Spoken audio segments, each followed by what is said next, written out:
Boa tarde a todos, eu sou Renato Garcia, professor do Instituto de Economia da Unicamp. Nós estamos iniciando hoje esse ciclo de webinars sobre problemas relacionados, discussões de indústria, inovação, e é um prazer imenso tê-los todos vocês aqui. Eu agradeço a presença virtual de todos, e nós vamos iniciar esse trabalho com uma apresentação do professor Diegues, professor da casa.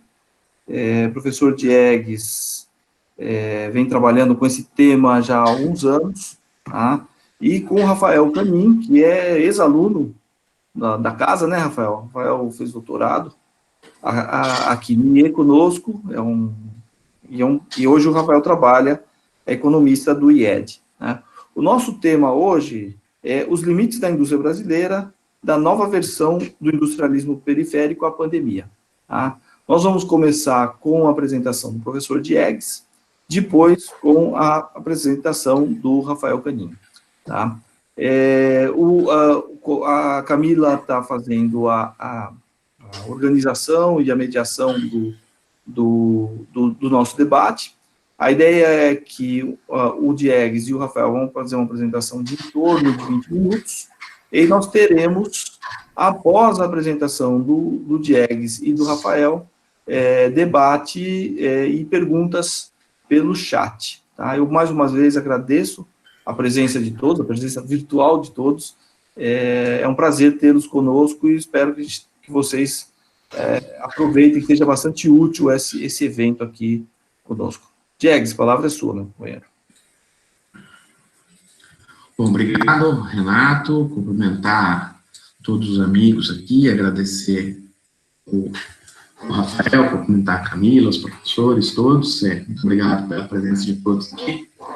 Vou fazer um esforço para me conter no tempo combinado, né, para a gente ter um espaço para discussão depois, né? A ideia dessa apresentação aqui, no primeiro momento, é traçar um panorama, trazer algumas questões para a gente refletir a partir de dimensões estruturais, limites estruturais ao industrialismo brasileiro, que eu estou chamando aqui provocativamente de uma nova versão do industrialismo periférico.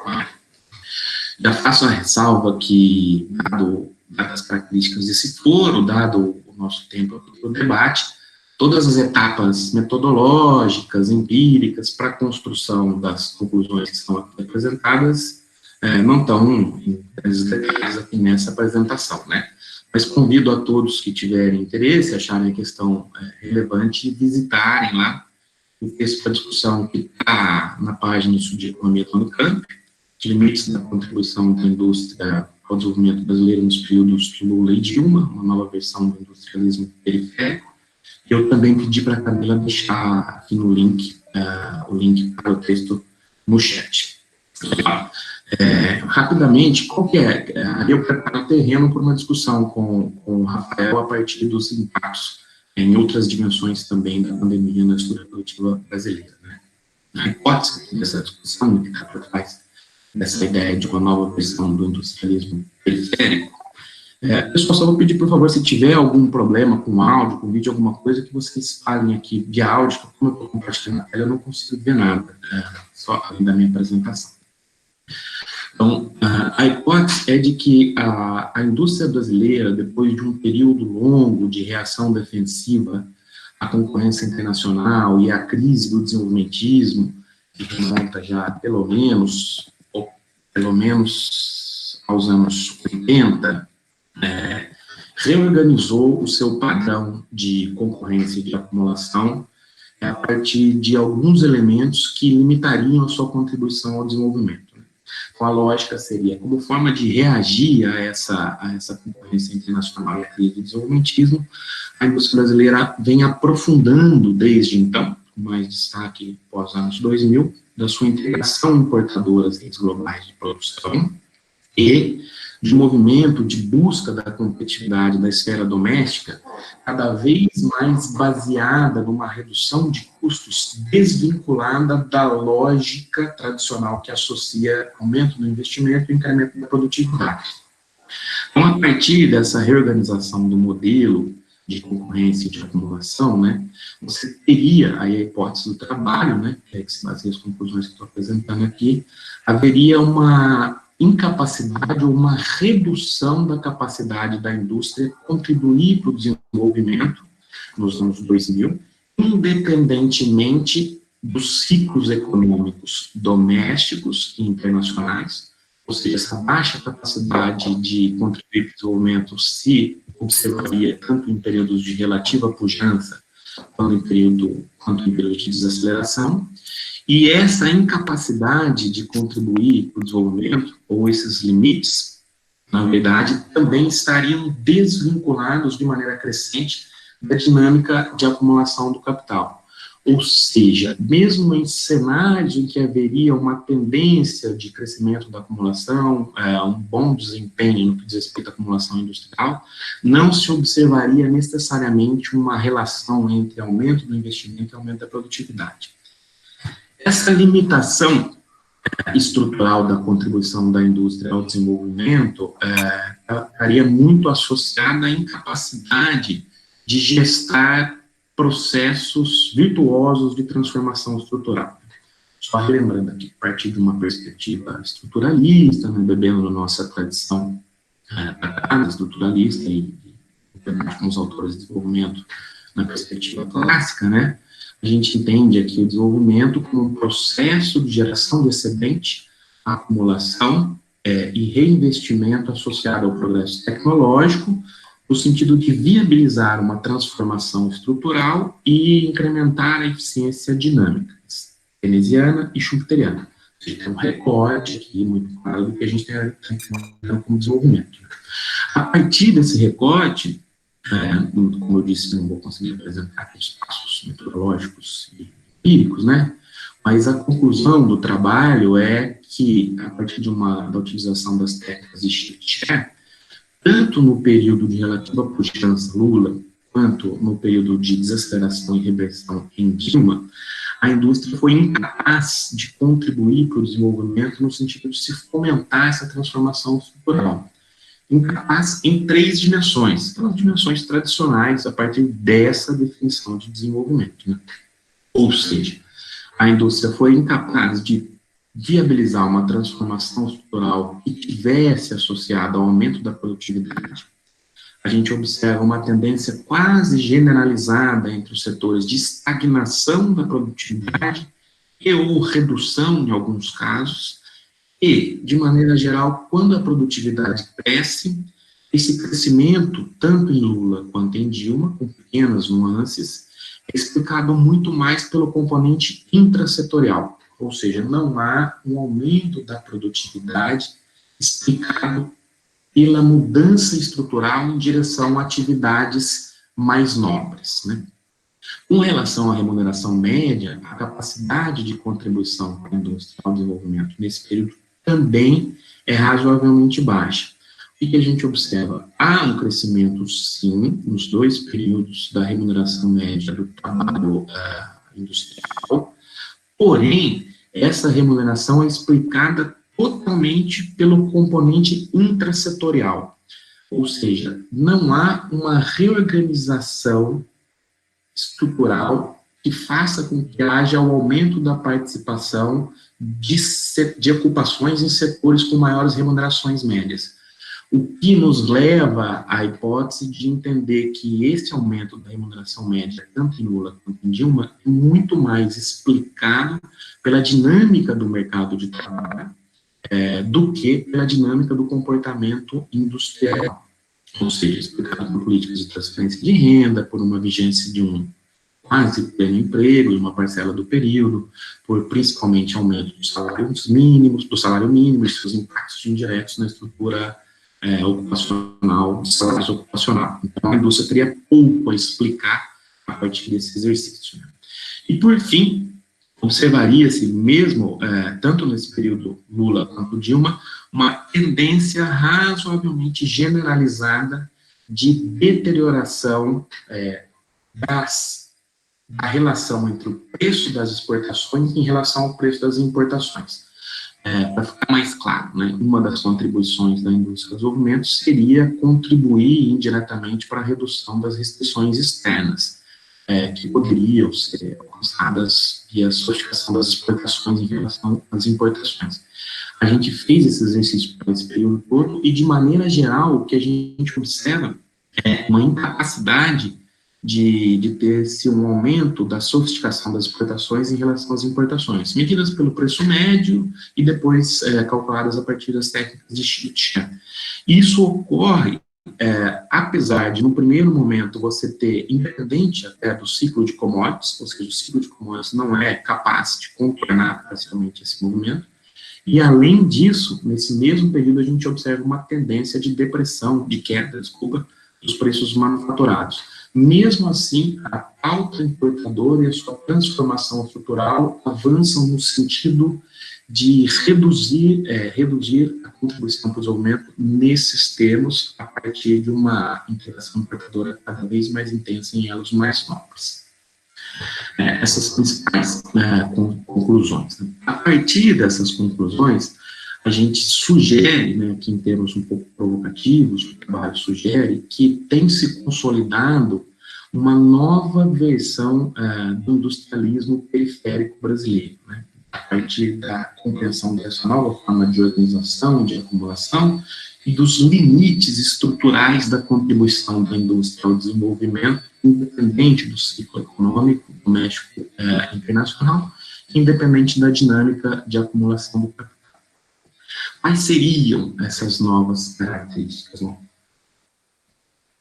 Essa nova versão do industrialismo periférico. O que ele se difere do industrialismo periférico tradicional, característico do período desenvolvimentista? A gente traz algumas questões aqui para reflexão. Primeiro, quando a gente compara, que eu estou chamando aqui de nova versão do industrialismo periférico com aquele vigente no período desenvolvimentista, a gente observa que há um certo rompimento do circuito lógico entre o industrialismo que caracterizaria aquele momento e o período atual. A complementaridade ao capital internacional sempre esteve presente e se coloca ainda, são características que se mantêm, mas naquele momento o avanço da complementaridade do industrialismo periférico estava associado a uma diversificação setorial e um avanço da transformação estrutural, o que não acontece mais no período caracterizado aqui como nova versão do industrialismo periférico. Além disso, o que mais é diferente, né? Naquele momento do desenvolvimentismo, a gente pode imaginar que havia uma relação mais clara entre aumento da acumulação, investimento e aumento da produtividade. Aqui, nessa nova versão, a gente consegue observar a coexistência entre o avanço de um caráter regressivo da transformação estrutural e a acumulação. Então, aquela lógica, aquele circuito lógico tradicional que caracterizou todas as interpretações acerca dos esforços de industrialização dos países periféricos, parece ter se reconfigurado, ainda que parcialmente, né? E a lógica concorrencial, baseada na reação defensiva e regressiva, cada vez parece estar muito mais baseada no aumento da competitividade, desvinculado da dimensão de incremento do investimento e da produtividade, diferente do que se observava no período de outras características distintivas, né, dessa nova versão do industrialismo periférico, seria uma configuração, uma nova forma de complementaridade ao capital internacional. Né? Isso sempre esteve presente, claro, vinculado a uma certa dependência tecnológica, financeira, isso se repõe, só que se repõe em outros termos, o que tem impactos importantes no que diz respeito à capacidade de contribuição da indústria ao desenvolvimento. Por quê? A gente sugere que, olha, dada a transição do paradigma das estruturas estanques para um paradigma de estruturas fluidas, né, aproveita aqui para a gente fazer uma propagandinha com um outro artigo meu e com o professor Roselino também, como fez para discussão aqui no Instituto de Economia, a gente observa que não há mais uma tendência, ou pelo menos parcialmente, né, a coexistência e a coincidência territorial entre produção, geração e apropriação do valor. Claro que a apropriação em partes, né? Levando em consideração o industrialismo periférico. Ou seja, o avanço da industrialização, né, não está vinculado necessariamente à dimensão complementar no que diz respeito a setores e produtos. Essa nova forma de complementaridade faz com que a complementaridade do industrialismo brasileiro esteja avançando cada vez mais de uma complementaridade baseada em setores e produtos para uma complementaridade em direção a atividades. Quando a gente olha a forma de organização em rede, a gente percebe que essa nova versão do industrialismo periférico cada vez mais se mostra complementar ao capital internacional. Claro que isso varia de setor para setor, é óbvio, né? Mas se mostra complementar a partir de atividades que não estritamente estão vinculadas à dimensão produtiva. A gente está falando cada vez mais de complementaridade a partir de uma lógica de representação comercial, controle de canais de distribuição, representação financeira e de marketing, né, de branding, algo do tipo, a estrutura empresarial local avançando em alguns casos para aquilo que a gente está chamando de uma maquila introvertida, né, vinculado muito ao abastecimento do mercado doméstico a partir dessa complementaridade. Então, essa nova forma, a nova versão do industrialismo periférico traria também novas configurações de complementaridade ao capital internacional e reduziriam a capacidade de contribuição ao desenvolvimento. Outro elemento distintivo, que também atua nessa direção, e traz mais um dos elementos, no sentido da gente buscar caracterizar esse movimento como uma nova versão, seria uma reconfiguração, ainda que parcial, né, da relação entre variações nas taxas de câmbio, acumulação e investimento. A literatura mais tradicional, estruturalista, vai buscar estabelecer uma relação entre essas variáveis, no sentido de que uma maior competitividade associada a taxas de câmbio desvalorizadas teriam impactos positivos no potencial de acumulação. Tem alguma controvérsia, né, mas a visão predominante, pelo menos no período atual. E isso traria impactos positivos no potencial de investimento, né? O que a gente observa nesse período, a partir desses exercícios, é de que há uma reconfiguração entre essas variáveis e muitas vezes processos de variação da taxa de câmbio no sentido da desvalorização trariam impactos negativos, pelo menos no curto prazo, como uma parcela dos setores, uma parcela cada vez mais relevante da indústria brasileira. Então, você reconfigura essa relação também de maneira distinta do que, pelo menos em parte, do que foi verificado no industrialismo periférico no momento de vigência do desenvolvimentismo. Por quê? Dada a lógica de integração importadoras, cadeias globais de valor, essa complementaridade cada vez mais a partir de atividades, dependência de insumos importados, e também decorrência dos impactos indiretos dos custos financeiros, né, principalmente do grande capital industrial, do avanço do seu financiamento em moeda estrangeira. Né? Esse é mais um dos elementos que caracterizaria essa nova versão. Por fim, um dos últimos, mais um elemento aqui adicional, seria a ideia de que nessa nova versão do industrialismo periférico, a gente observaria o avanço da industrialização está muito relacionado, ou estaria muito relacionado cada vez mais ao reforço das vantagens comparativas estáticas. Eu estou fazendo uma distinção com relação a vantagens comparativas dinâmicas, para a perspectiva schumpeteriana e keynesiana, né? Mas, ou seja, a ideia, ao contrário do que se observou na maior parte do período do industrialismo periférico, no momento do desenvolvimentismo, não seria contornar essas vantagens comparativas, né? Avançar diversificando a estrutura produtiva e potencializando a transformação estrutural. Né? Tudo isso estaria associado a um reforço do industrialismo a partir dessa essa retomada das vantagens comparativas estáticas, apesar de a gente poder debater a diversidade tecnológica desses setores, é evidente, né? Mas teríamos uma especialização regressiva no que diz respeito à concentração do valor adicionado, do emprego e, principalmente, exportações e importações, respondendo a esse movimento de especialização regressiva, em que daria condicionantes estruturais à capacidade da indústria contribuir para o desenvolvimento nesse período, né? A partir desse cenário, né, dessa limitação estrutural da capacidade da indústria contribuir para o desenvolvimento, a gente deixou um gancho aqui para a gente refletir os impactos atuais da pandemia e com seus impactos condicionados à pandemia na estrutura produtiva brasileira e global, como reagir a partir desses elementos, né? Quais seriam as possibilidades, os limites colocados à estrutura produtiva brasileira para reagir aos efeitos da pandemia? Umas 3 questões aqui para a gente pensar, para a gente levantar para o debate, né?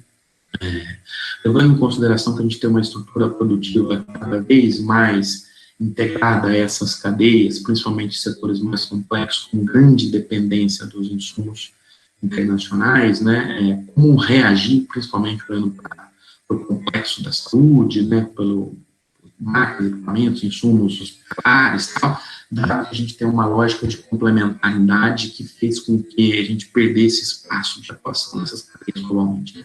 Isso no curto prazo, até em termos emergenciais. Né? Qual a capacidade, quais são os limites da indústria brasileira? Uma segunda questão para a gente pensar, né, como a partir dos impactos da pandemia na estrutura produtiva global, parece se consolidar um movimento, pelo menos há indícios de que o movimento que já avança muito fortemente desde lá da crise de 2008, de se retomar a centralidade da indústria ao desenvolvimento, pelo menos nos países ricos, né, países de alta renda, no sentido de empurrar a fronteira tecnológica em direção ao que se convencionou chamar de indústria 4.0, para recolocar os determinantes da competitividade para patamares distintos, influenciados de maneiras distintas do que ocorre atualmente, né? Ou seja, nesse cenário de impacto da pandemia, de aparente gestação de uma reação dos países centrais, exacerbando essas pressões competitivas internacionais, qual é a capacidade da indústria brasileira a reagir a esse cenário, né? E, por fim, para concluir, né, dados os impactos de curto prazo, uma recessão que se avizinha muito fortemente aqui no mundo, e principalmente no Brasil, né? Quais seriam as capacidades da indústria contribuir para a retomada do dinamismo econômico, né, na gestação de um novo ciclo de crescimento pós meia década de recessão, e principalmente pós mercúrio que a gente está vivendo no momento atual.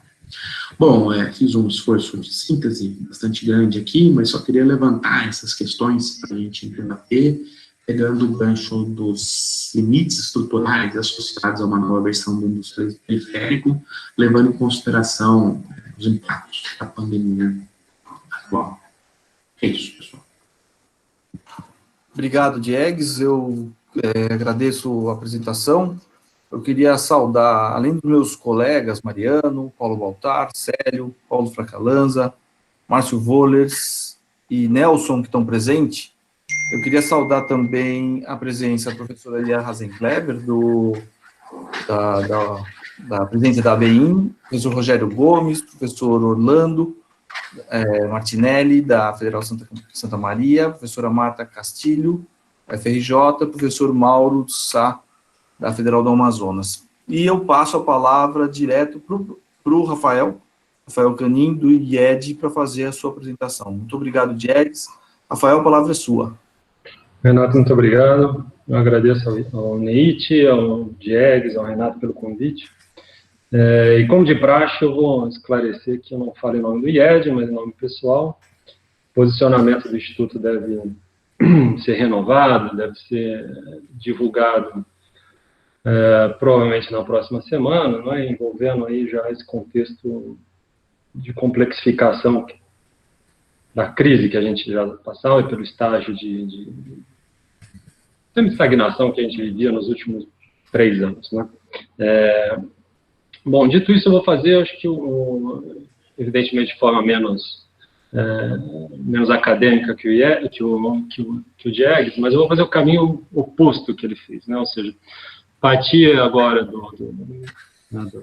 das questões mais conjunturais e mais emergenciais em direção aí a algumas observações sobre movimentos estruturais que podem, inclusive, estar mudando esse cenário que o Diegues também escreveu agora, né? Bom, eu cada vez mais estou convencido que a gente está, né, caminhando a velocidades muito rápidas, né, em direção a uma encruzilhada forte, né, para as condições de desenvolvimento do país, né. Caso vocês não estejam me ouvindo, por favor, alguém, enfim, faça aí algum aceno, tá? Tá ótimo, Rafael. Tá ótimo, perfeitamente. Enfim, essa encruzilhada, que eu estou chamando aqui de encruzilhada, acho que ela vem em 3 níveis diferentes, que se articulam, né, mas elas aparecem de forma distinta e em tempos distintos, né. O primeiro aspecto, então, o primeiro nível desse a ser destacado vamos dizer, o mais premente, né, que no fundo é você preservar, a nossa condição de preservar não só vidas, mas empregos e empresas também, que no fundo preservar a estrutura que a gente, os agentes, né, no fundo, que estão aí, que a gente, a partir dos quais a economia funciona, né? Então, nesse primeiro nível, o que é fundamental enfim, a eficácia dessas ações emergenciais que estão sendo tomadas, né? Cuja natureza me parece ir na mesma direção do que aquilo que o restante do mundo vem fazendo, né? A questão que se coloca, no fundo, se o que a gente tem feito será suficiente e será eficiente em condições necessárias, né? Tudo isso para evitar um quadro, né, social bastante caótico, né? Devido, né, vamos dizer, ao caminhar ao topo da curva epidemiológica, né? Essa, eu acho que per se não é uma tarefa fácil, né, e não é uma tarefa fácil para qualquer governo que estivesse aí, né? Isso porque a gente tem um passivo social muito grande que tem cobrado um preço elevado agora, né?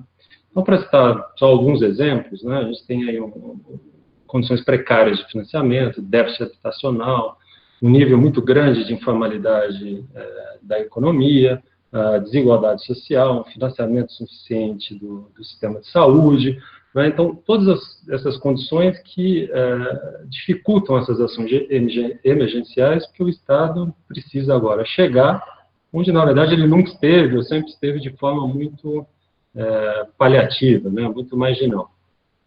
Mas, para além dessas questões de fundo, esse nível tem mostrado problemas, né, tanto quanto a amplitude das medidas tomadas, uma operacionalização dessas medidas, né? Isso já ficou bem claro, está sendo, né, massivamente divulgado pela imprensa, e só para citar alguns exemplos da parcialidade dessas medidas e, né, consequentemente, problemas que podem surgir daí. Exemplos, não, os R$600 de ajuda, que é menos da metade da renda média de um trabalhador informal no Brasil. A segunda parcela está sendo liberada com 2 semanas de atraso, se não me engano, né? Os esquemas de financiamento de micro e pequenas empresas, aqueles com garantia do Tesouro, no esquema 8515, claramente não está funcionando, né? A linha tinha 40 bi, foi emprestado menos de 2, né? A gente tem diferimento de impostos só na esfera federal e só por 3 meses, né? Quando a gente aprova um quantitative easing, né, o nosso formato de quantitative easing para o Banco Central, fica de fora operações de mercado primário, isso sem falar nas demoras, né, de aprovação de orçamento de guerra, de ajudas a estados e municípios, etc., né? Então, todos esses problemas que vão aparecendo, e essas incompletudes dessas medidas emergenciais vão fazendo que o quadro de incerteza fique muito radical, né? Já é uma tarefa hercúlea você tentar reduzir um pouco a incerteza no ambiente que a gente tem vivido, mas o fato é que, né, essa tarefa não tem sido facilitada em nada desde que, né, o quadro começou a se agravar no Brasil, né? E não ajuda os conflitos políticos, a exemplo do que a gente viu hoje, né, com a demissão do ministro da Saúde, e não ajuda, não é, essa tentativa sistemática, não é, da equipe econômica fazer com que a crise, que não tem precedentes, caiba no ano de 2020. Né? Então, acho que isso faz com que exista uma dificuldade muito grande de traçar horizontes, né? Ou seja, de tentar reduzir um pouco o grau de incerteza em que as empresas estão operando, em que, enfim, as pessoas estão vivendo, e isso pode, inclusive, comprometer a eficácia dessas medidas. Né? A meu ver, acho que a gente ainda está muito preso, né, ao discurso de que o Brasil quebrou, né? De que não há dinheiro para mais nada e que, então, temos que fazer com que, né, o combate a essa crise caiba em 2020. Né? Essa situação, então, não ajuda em nada a reduzir um pouco a incerteza, que me parece ser um problema tão grande quanto, e com capacidade de se alastrar, né, ainda mais no tempo, do que o isolamento social em si. Né? Bom, daí, eu acho que vem um segundo nível de problema que eu gostaria de destacar, que é o que a gente faz depois, né, da gente chegar nesse pico de contágio do coronavírus, né? Ou seja, como é que a gente vai sair dessa recessão, né? Pelo que me parece, né, pelo que eu tenho ouvido falar, o delírio, né, o otimismo delirante de uma recuperação com formato em V já não existe mais, né, nem no próprio governo, e ninguém mais fala numa recuperação rápida, como se falava no final de março, né, final de março, começo de abril. Mas, do meu ponto de vista, ainda uma confiança muito grande que a gente vai ter uma recuperação aí num formato um pouco mais estendida, a partir do final desse ano, talvez na segunda metade, começo do ano que vem. Eu acho bastante considerável o risco da gente ter que conviver, para ser otimista, até o final do ano, num período aí de quarentena intermitente, né? O que vai dificultar muito, não é, o governo, essa tentativa do governo fazer com que a crise caiba em 2020. Né? Um exemplo disso, né, de um dado que saiu essa semana, o governo francês, que está relativizando, né, as medidas de isolamento social, começou a testar maciçamente a sua população, né, e se esperava que algo entre 10% e 15% da população já tivesse sido contaminada. Né? E, no fundo, os dados que o processo já está avançado, mas os dados que já foram coletados apontam uma parcela de 4,4% da população infectada. Né? Isso quer dizer que a possibilidade de você ter novos picos de contágio e, consequentemente, novos períodos de quarentena, de isolamento social, é algo bastante presente. Né? E isso eu acho que vai, na verdade, né, exigir que todos esses programas emergenciais que estão aí tenham continuidade. Né? E depois que a gente, pelo menos para acelerar esse processo, inclusive porque as empresas vão sair também muito endividadas de tudo, né? A gente fala muito do investimento, do endividamento do setor público, a preocupação é sempre muito grande pelo lado do setor público, mas famílias e empresas também vão sair endividadas desse processo, porque estão todas, né, tomando financiamento agora para poder passar esse período de stand-by da economia. Né? Então, acho que vai ser necessário ter continuidade de programas emergenciais ou de uma política cíclica mais estrito sensu. Né? E aí a dúvida se realmente haverá condições, se a equipe econômica do governo realmente vai caminhar nessa direção, porque os indícios ainda não são fortes, né? Não são completos nessa direção, e é um dos motivos pelo qual a incerteza ainda é muito radical. Né? Aquilo que, né, vamos dizer, nem aquele programa de investimentos em infraestrutura de 30 bi em 3 anos durou mais do que uma semana, né? Foi um projeto natimorto e até aquilo já foi abotado, né?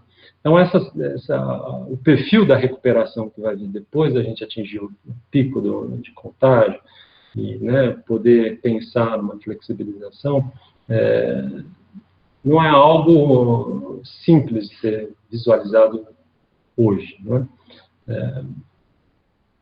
Ainda nesse segundo nível de desafio que a gente tem que enfrentar, né, temos aí, então, a questão do formato dessa recuperação, né, se a gente vai conseguir recuperar de fato, se vamos voltar para um estágio de semi-estagnação como 2017, 2019, mas o segundo aspecto que eu acho importante é a gente preservar, né, um ambiente de continuidade das reformas econômicas, né?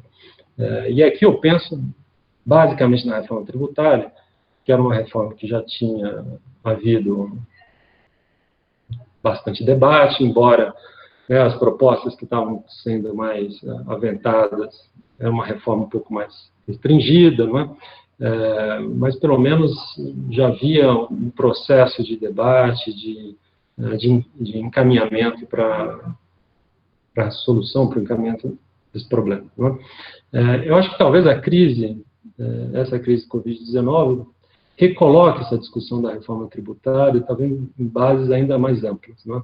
No sentido de a gente poder ganhar força política, né, propostas de reequilibrar melhor as bases de arrecadação do Estado em direção a um padrão, vamos dizer, um padrão OCDE, um padrão mais equilibrado entre renda, consumo e patrimônio, né?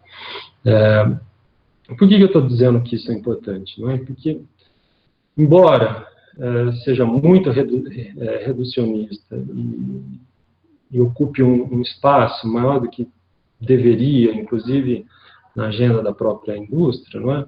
Custo Brasil, né, ou seja, as condições de competitividade da produção doméstica, é realmente um imbróglio, né? E é um problema que bloqueia outras discussões, né? Então, eu acho importante dar encaminhamento. Aqui eu não estou falando de soluções ou de resolver todo esse problema para depois pensar em outras questões, mas precisa haver, acho que a gente chegou no momento que precisa haver algum encaminhamento de solução, de redução desse custo do Brasil, justamente para desbloquear a discussão, por exemplo, de política industrial. E isso dentro da própria indústria, né? Outros benefícios seriam, né, reduzir o risco das políticas industriais acabarem se tornando políticas compensatórias, como a gente já viu no passado, né? E sem falar no fato de que pode realmente potencializar medidas nessa direção, né? Políticas dessa natureza. Então, eu acho que esse período, vamos dizer, esses desafios mais conjunturais, estão mais, né, umbilicalmente ligados à crise do coronavírus, é fundamental porque, no fundo, né, vai um pouco decidir aquilo que a gente será capaz de fazer depois, ou seja, do ponto de vista mais ambicioso, do ponto de vista mais estrutural, né? Por hora, eu acho que aquilo, nesse ambiente ainda mais conjuntural e mais conturbado que a gente tem vivido, eu acho que, do ponto de vista, né, do posicionamento, daquilo que a gente pode fazer, garantir as pré-condições dessa retomada, né, que no fundo é voltar à preservação de vida, emprego e empresa, né? Em segundo lugar, que eu acho fundamental, que a gente no IES tem trabalhado, é um processo de relegitimar a indústria, né, como setor-chave de crescimento e desenvolvimento econômico. Por mais que o processo tenha se complicado, né, nas últimas décadas, como o Diegues bem apontou, né, tem ali alguns assuntos, eu acho que alguns temas que são importantes nessa direção, como a reconversão das linhas de produção para se atender à demanda por equipamentos médicos, ventiladores, etc.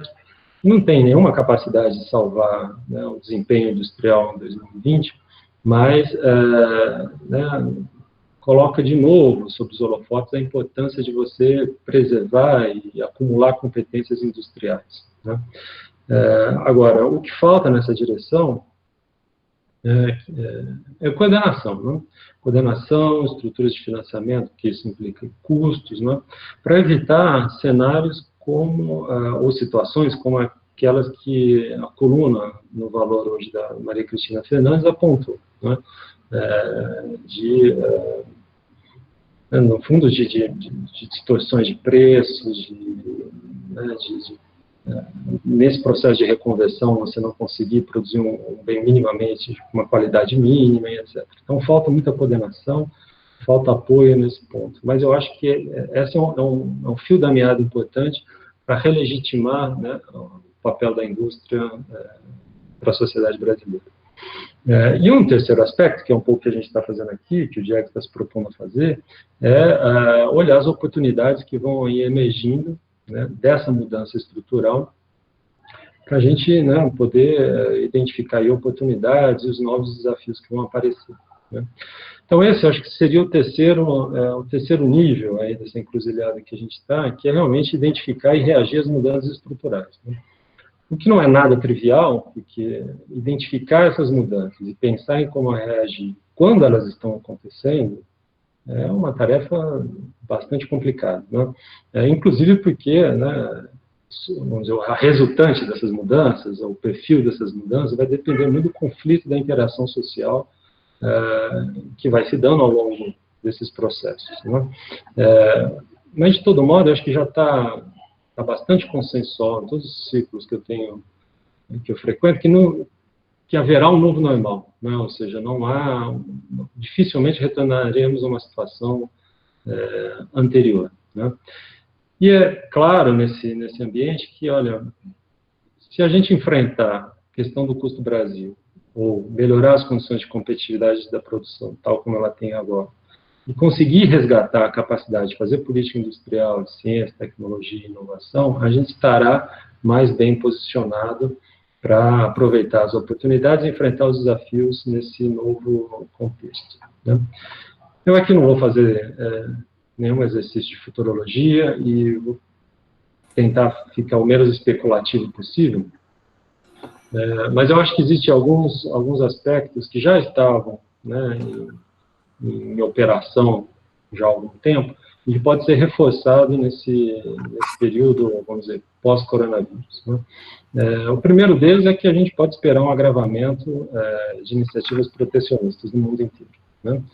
Em primeiro lugar, porque elas já existiam, né, elas já estavam presentes e marcaram muito 2019, a ponta de lança é o conflito Estados Unidos-China, mas a OMC, né, mostrou que existia um conjunto maior de iniciativas protecionistas envolvendo outros países, né?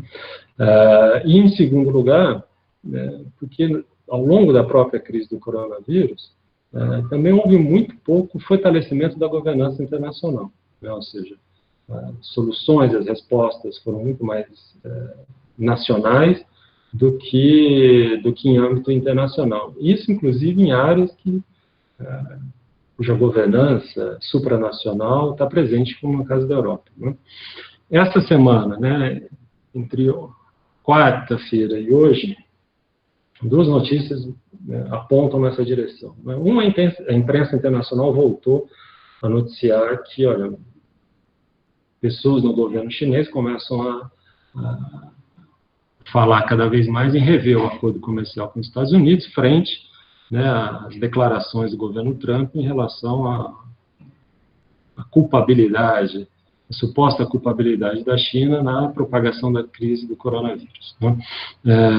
Uma segunda notícia, também na França, de ontem, com uma reportagem, teve uma repercussão muito negativa, que dizia que, olha, que reconhecia, não é, que, no fundo, se a Sanofi, que é uma empresa de capital francês, ou predominantemente francês, se ela encontrasse e desenvolvesse uma vacina, ela iria distribuí-la primeiro nos Estados Unidos, porque foram os americanos que financiaram a maior parte das pesquisas nesse campo, não é?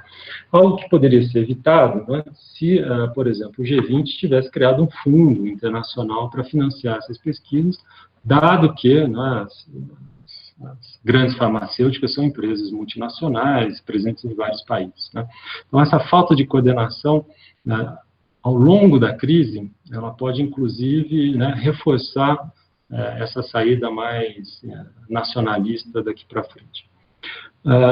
Um outro elemento que o Diegues, inclusive, já mencionou, não é? São alterações das cadeias globais de valor. Né? O coronavírus criou, né, ou reponderou um risco de ruptura das cadeias de fornecimento, e isso vai ter que ter alguma resposta no nível das empresas e no nível dos países. Né? Respostas mais simples, como aumento de estoques precaucionais, mas também aspectos mais profundos, né, como ampliação da regionalização dessas cadeias, uma diversificação geográfica dessa rede de fornecedores, inclusive podendo abrir oportunidades para países em que hoje são vistos como menos competitivos, né, a exemplo do Brasil. Mas eu acho que se tivesse que apostar em uma tendência mais firme, com consequências mais profundas, né, eu acho que seria aí a intensificação das políticas para o desenvolvimento, para a difusão de tecnologias 4.0. Né? Isso que o Diegues falou, que a gente vem chamando de indústria 4.0. Pode não ser o nome mais adequado, mas do ponto de vista do discurso, do ponto de vista do marketing, o termo indústria 4.0 é importante. E é uma discussão, né, que foi fundamental, já tem sido fundamental há 2 anos no Brasil, não só pelo tema em si, mas porque foi praticamente um tema novo da indústria, que permitiu blindar, ou pelo menos recolocar, né, a discussão de política industrial na agenda do debate público. Né? Sem esse tema, dada a ofensiva que foi feita a partir de 2015, principalmente, essa seria uma agenda completamente interditada do debate público. Né? Muitas dessas tecnologias, inclusive, podem ser aceleradas não só, né, pelas medidas de política que já vinham ganhando força desde a crise, principalmente depois de 2010, 2012, né, mas também por mudanças de estilo de vida ou hábito de consumo que esse momento de isolamento, de confinamento social pode trazer, né, como teletrabalho, telemedicina, consumo, comércio online, etc. Né. E aí, para o Brasil, né, a gente vai ter que realmente pensar o que fazer a respeito. Né? Porque aquilo que tem feito até agora é paliativo, né? Ou seja, muito para dizer que não estamos fazendo nada, montamos ali uma Câmara de Indústria 4.0, que tem algumas sugestões, que tem algumas linhas, mas que não tem força para ir subindo, né, os níveis hierárquicos dentro do governo para virar uma política mais forte, mais consistente. Né. A discussão da adoção de um padrão 5G, que é fundamental, né, para a difusão da indústria 4.0 no Brasil, com muita dificuldade, né, incorpora, né, a importância da indústria 4.0, né, da vinculação entre o tema 5G e a indústria 4.0. Né. Então, a gente vai ter que ter realmente uma política muito mais consistente, mais central dentro do rol de políticas para ser adotada, se a gente quiser acompanhar ter um ritmo, né, de desenvolvimento nessa área compatível com o restante do mundo. Se não fizermos isso, a gente vai ficar para trás. Né? Do ponto de vista da competição internacional, a gente ficará para trás. E para encerrar por aqui, um outro aspecto que eu acho que pode ser um eixo importante de dinamismo da indústria mundial, consequentemente também no Brasil, né, dependendo das condições políticas, é você finalmente, talvez, conseguir superar essa dicotomia de, né, uma agenda econômica de um lado e uma agenda social de outro. Não? Ou seja, você conseguir trazer o debate, né, do desenho de políticas de desenvolvimento produtivo e políticas industriais, né, voltadas para a solução de desafios sociais. Né?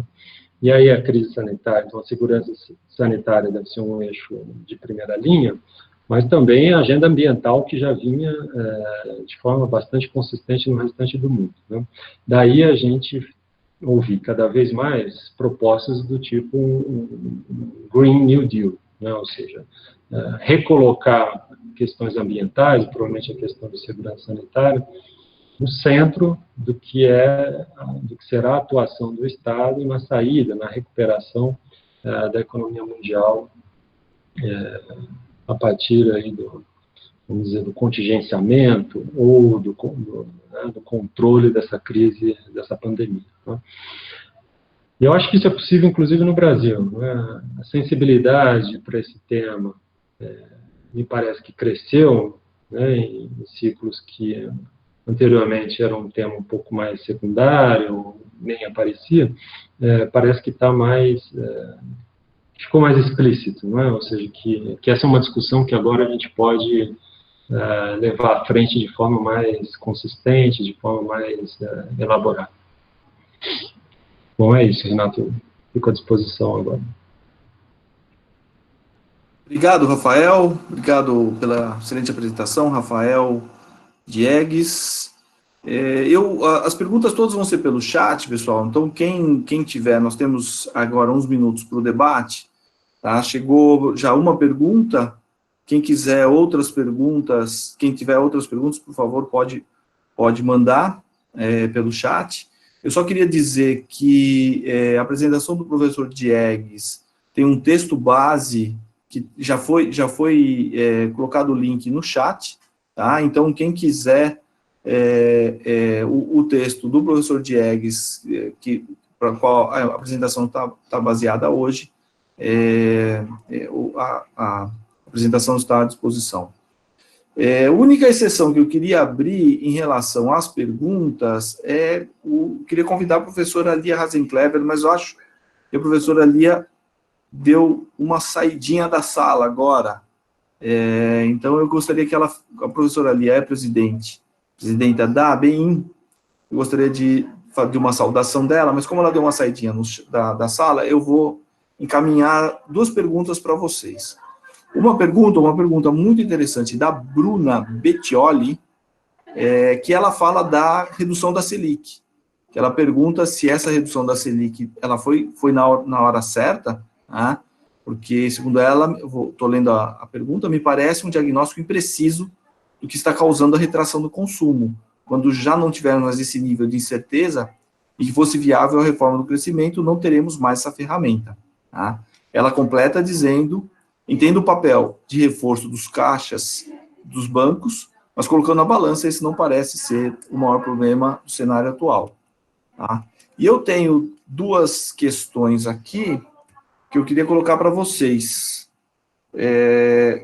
Primeira, o Rafael colocou uma questão que eu acho muito importante, diz respeito à capacidade de coordenação das iniciativas empresariais. Tá? Eu não estou falando exatamente da coordenação do setor público, mas da coordenação empresarial mesmo. Parece que, no Brasil, nós perdemos essa capacidade de coordenação, depois de uma tentativa de reconstrução dos anos 2000, essa capacidade de coordenação, acho que foi bastante perdida, eu não sei, Rafael, especialmente se você concorda.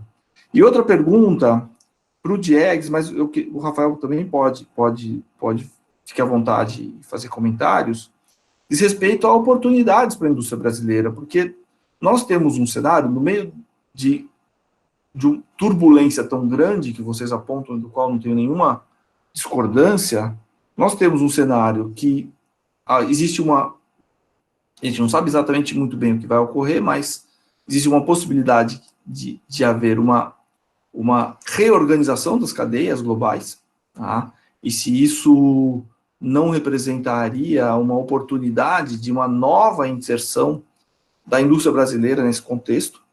E, além disso, nós temos uma mudança em preços relativos, tá? Que decorre da mudança cambial, que parte importante daquelas cadeias, não sei se importante, mas parte das cadeias produtivas que foram perdidas por conta de processos de importação, elas podem, com essa mudança de preços relativos, elas pode haver oportunidades de reinserção da indústria brasileira. Tá? Antes de passar a palavra para vocês, a professora Lia está de volta, gostaria de saudar a professora Lia, como disse presidenta da ABIN, e gostaria de perguntar se a professora Lia gostaria de proferir algumas palavras, abrindo uma exceção, quebrando o protocolo, porque as perguntas vão vir só pelo chat, mas a professora Lia dada a sua posição de presidente da ABIN, ela tem esse direito. Lia, se você quiser falar alguma coisa, fazer algum comentário, por favor, fique à vontade.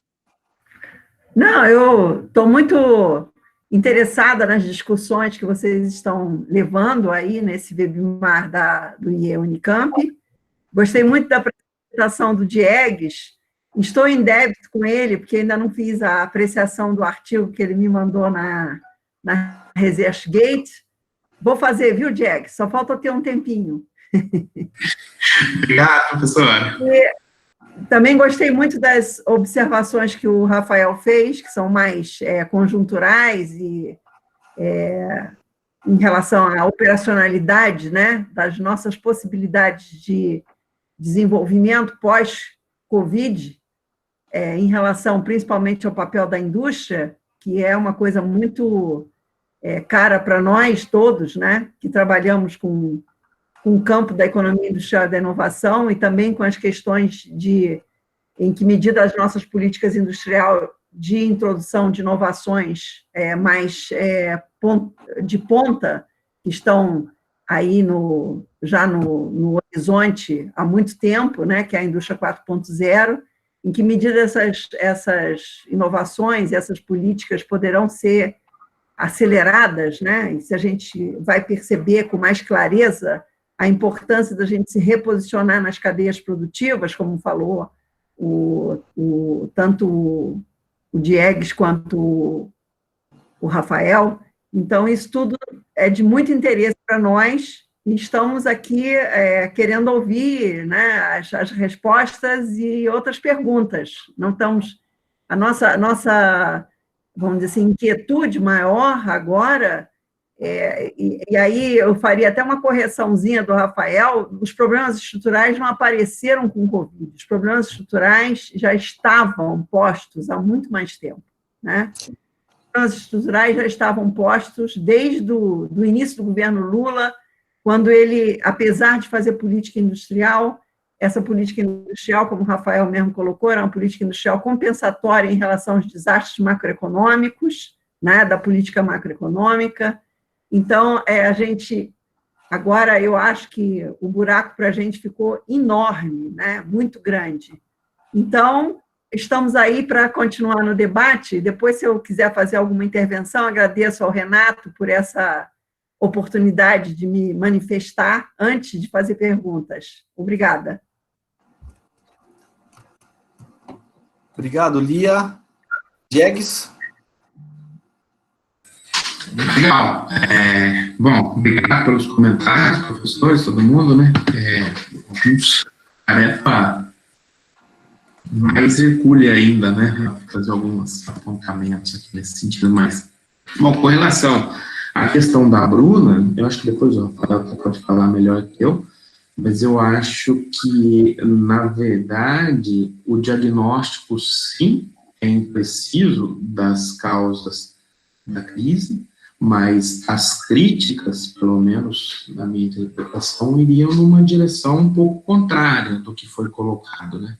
Então, na verdade, eu acho que tem faltado capacidade de compreender os reais motivos da crise e de compreender, principalmente, a dimensão estrutural das limitações da economia brasileira e como a crise apenas desnuda esse processo, né, como colocado agora há pouco. Então, a redução da Selic, na verdade, seria um instrumento muito pequeno, com pouca limitação e extremamente insuficiente para qualquer outra iniciativa mais ampla de retomada do crescimento, em termos mais vigorosos, associada à transformação estrutural. Eu acho que isso é muito impreciso nesse sentido e muito limitante, né? A colocação aqui do Renato, com relação do Renato e da Lia, né, vão na mesma direção um pouquinho, com relação à questão das oportunidades, é um pouco difícil fazer a discussão prospectiva, né, mas só para a gente organizar um pouco o debate aqui, eu acho que não parto de princípio, logo de cara, de que pós-pandemia, os impactos serão razoavelmente automáticos e uma certa forma de reorganização das cadeias, né? Eu entendi que a questão não foi nesse sentido, claro, mas, assim, parece estar com uma certa convergência na percepção razoavelmente analisada de que você teria movimentos de reshoring. Eu acho que esses movimentos que já estão em gestação desde a crise de 2008, tem uma tensão latente que parece ser potencializada agora, tem impacto, sim, nas cadeias globais de valor, mas, na verdade, eu acho que é uma confrontação de duas forças, né? Então, ao mesmo momento em que isso parece cada vez mais forte, não tenho certeza se o imperativo da realidade nesse momento vai se colocar, até porque acho que diversas formas de regulação da gestão dessas cadeias, passando lá pela lógica da maximização do valor acionário e outros elementos, na verdade, também contribuem para colocar alguns limites a esse movimento. Então, eu traria a primeira colocação assim, mais ampla de que eu acho que essas duas, pelo menos na minha percepção, essas duas forças vão coexistir, para mim não está muito claro ainda qual vai vai vencer, né? Tem discussões importantes de economistas internacionais nesse sentido, né, que vai ser muito mais difícil do que o imaginado reconfigurar essas cadeias, e também, ao se reconfigurar, eu acho que elas vão, na verdade, tomar outras formas, talvez. Tem um texto muito interessante da defesa das cadeias globais de valor, até saiu no IED uma carta, uma síntese sobre ele, do pessoal lá, deixa eu pegar aqui, para ver se eu tinha referência ao autor, é do Guedes mesmo, do Guedes e do pessoal dele, falando que, na verdade, você tem uma forma de reconfiguração dessas cadeias que parece estar vigente, sim, mas com formas mais leves, né?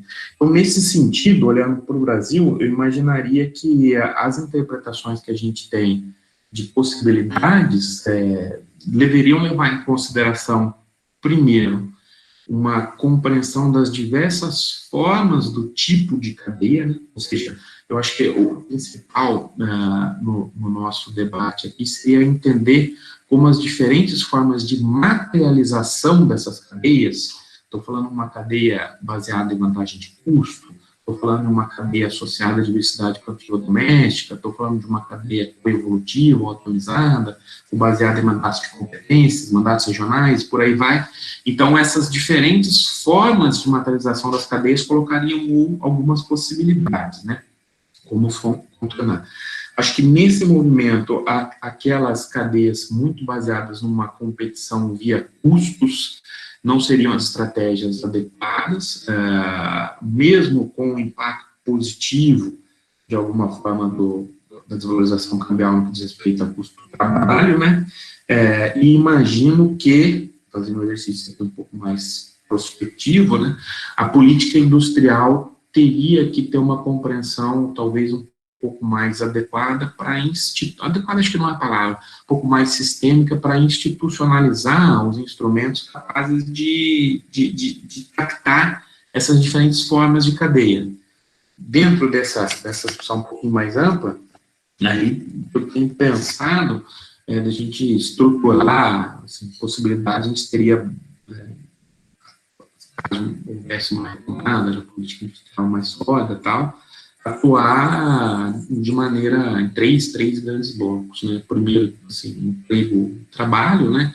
Aí seriam medidas mais convencionais mesmo, se beneficiar um pouco da questão dos preços relativos, dava para, pelo menos em algumas espécies de setores avançar. O segundo bloco fomenta a produtividade sistêmica, aí eu acho que talvez uma discussão que às vezes a gente passa um pouco batido, são iniciativas, extensionismo industrial mesmo, uma iniciativa clássica estadunidense, já de muitas décadas, de colocar bastante recurso para aumentar a produtividade mesmo de empresas tecnológica não tão sólida, de médias empresas.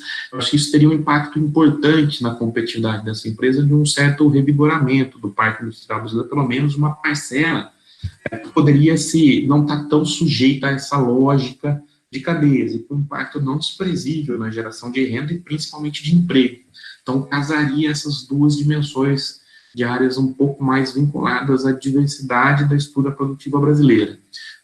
Eu enxergo uma das possibilidades no casar dessas duas dimensões, e aí uma terceira, não sei se é possibilidade, ou se é wishful thinking, né, seria avançar na direção de nichos, áreas, segmentos, atividades nas cadeias que são mais fluidas, mais lightness, né, na palavra do Derek, de incentivar alguns serviços intensivos em conhecimento vinculados à estrutura produtiva doméstica, e a partir daí tentar aproveitar de alguns desses movimentos nessas tecnologias que ainda estão em construção, não olhando para aquelas áreas da indústria 4.0 que são mais hard, digamos assim, mais pervasivas e transversais e associados a uma complexidade de eletroeletrônica que talvez a gente não tenha com tanta força mais. Então, pelo menos na perspectiva, eu enxergo mais ou menos dessa maneira. E para tal, acho que o fundamental seria a gente revisitar o arcabouço de política industrial, a questão, obviamente, de ter recursos para tal, de colocar recursos, de colocar prioridade política, mas acho que casando essas três dimensões, isso na lógica das cadeias, né? Tem outras dimensões da estrutura produtiva doméstica, olhando para saneamento, habitação, etc. Acho que seria mais ou menos por aí o que eu consigo enxergar. Obrigado, Diegues. Antes de passar a palavra para o Rafael, eu queria emendar mais uma pergunta que veio do Rogério Gomes, do GEIM da Unesp. Obrigado, Rogério, pela presença. O Rogério pede para você, Rafael, comentar um pouco mais sobre as perspectivas, além das questões que eu já fiz, Rafael. O Rogério pede para você comentar um pouco mais sobre as perspectivas de legitimização do papel da indústria. Rafael, a palavra é sua. Renato, obrigado. Eu vou começar pela observação da Lia, que eu não quis dizer que, enfim, nossos problemas estruturais começaram há 3 semanas, entendeu? Simplesmente eu acho que a crise é profunda o suficiente para despertar alguns temas que, mesmo dentro da própria indústria, não eram prioritários ou não estavam. Quando eu falo dentro da própria indústria, eu estou dizendo enquanto nos circuitos aí de representação da indústria, alguns temas voltaram à tona, não é? E outro comentário é que, enfim, a crise é profunda o suficiente a ponto de fazer com que as estruturas comecem a se mexer, ou pelo menos desperte na gente a busca, né, de identificar aquilo que pode ser alterado, né? Então, não, os nossos problemas estruturais, a estrutura não está aqui com o coronavírus apenas. Bom, emendando, então, no comentário do Rogério, não é fácil, não, ou seja, a tarefa não é fácil de interferir no debate público, no sentido de criar espaços depois... Já tem espaços restritos, a verdade é essa, não? Ou seja, visões alternativas ou visões que coloquem a indústria no centro do processo de desenvolvimento já são relativamente restritas, não é? Então, no debate público, realmente, não é fácil. Agora, eu acho que nesse contexto exato da crise do coronavírus, a reconversão de linhas de produção é um tema fundamental. Entendeu? É um tema fundamental para trazer para o debate público, mas também eu acho que são iniciativas que podem ser interessantes, entendeu? Porque mostra à sociedade, né, a possibilidade, a capacidade de reação,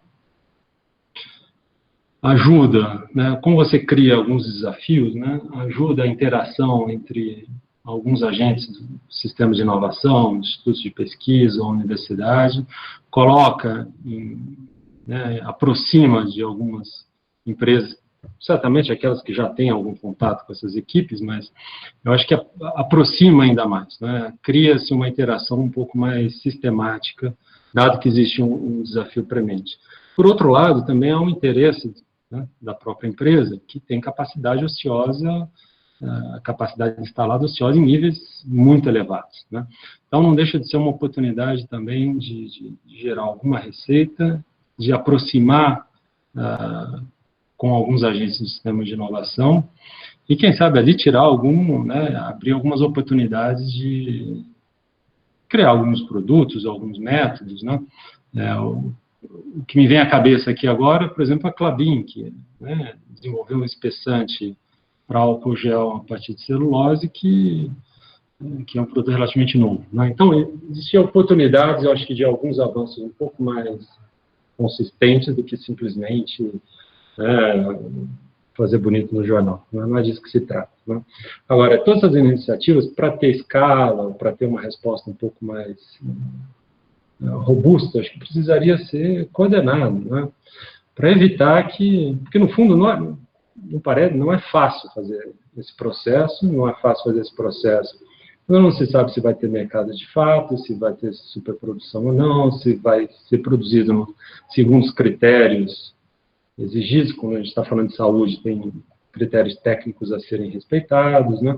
Então, se houvesse algum nível de coordenação, eu acho que esse poderia ser um caminho importante nesse contexto para ajudar nesse processo de legitimização, de relegitimização da indústria. Para a questão do Renato, sobre a representação industrial, realmente a gente sabe que existe, no fundo, acho que é um processo ainda mais profundo, né? Existe uma contestação das representações, das instituições, de forma transversal, né, na economia brasileira, no Brasil, mas também em outros lugares do mundo, né? E acho que a indústria não escapa de casos dessa natureza, né? O IED é muito fora, né, desse contexto, porque ele é uma instituição muito particular dentro dos contextos de representação industrial. Então, o modelo que o IED é feito, é difícil você ter um processo de corrosão, de deturpação, desse processo de representação, né? Dado que a relação do Instituto com os seus conselheiros, com as empresas membros, é sempre muito próxima, né? E a interação é sempre muito grande, né? Sobre as questões mais conjunturais, então, de câmbio e Selic, câmbio é um vespeiro, né? Se tornou um vespeiro, porque câmbio, em tese, ajuda a competitividade, ajuda a exportação, mas, dada a penetração de insumos importados, também é custo. Então, é sempre, eu falo, é uma variável que continua fundamental, mas ela deixou de ser uma variável de ação sobre a qual se pode agir, se pode pensar em se é favorável ou não é favorável, porque realmente hoje ela tanto ajuda quanto atrapalha, dependendo da empresa, dependendo do setor. Então, do ponto de vista da representação, esse é um tema sempre muito espinhoso e depende muito da circunstância. Mas o fato é que, nesse momento, temos uma taxa de câmbio mais competitiva, né? Então, não é nem que a gente está, né, defendendo, pedindo algo. O fato é o que temos aí agora, né? Seria favorável se a gente não tivesse com uma expectativa de um tombo gigantesco no comércio internacional. Nossa, só em volume. No cenário base do FMI, que já é um cenário que eu acho otimista, né, é uma queda de 11%. Depois se fala uma recuperação de 8% em 2021, mas aí também acho que 2021 não esteve tão longe quanto agora, né? Então, deve funcionar mais como colchão amortecedor para algumas atividades, para alguns setores que ainda vão encontrar mercado lá fora, do que efetivamente um instrumento de estímulo, né? Talvez ajude aí a proteger alguma rentabilidade de algumas empresas e setores. E do ponto de vista da Selic, no atual contexto, né, o ideal seria que a gente conseguisse criar mecanismos para que essa liquidez adicional chegasse no final, né, na ponta, né?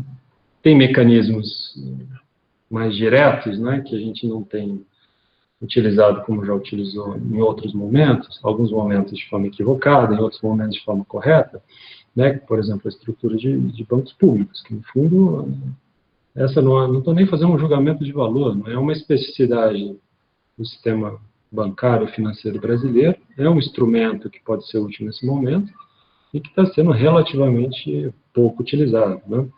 A exemplo do BNDES, cujas taxas de empréstimo não param de subir, não é? Porque depois que reformularam a TJLP e TLP, você tem esse problema, né? Isso foi alertado na ocasião, né? Tem problemas de um período como esse, as taxas longas sobem e o custo do BNDES sobe, né?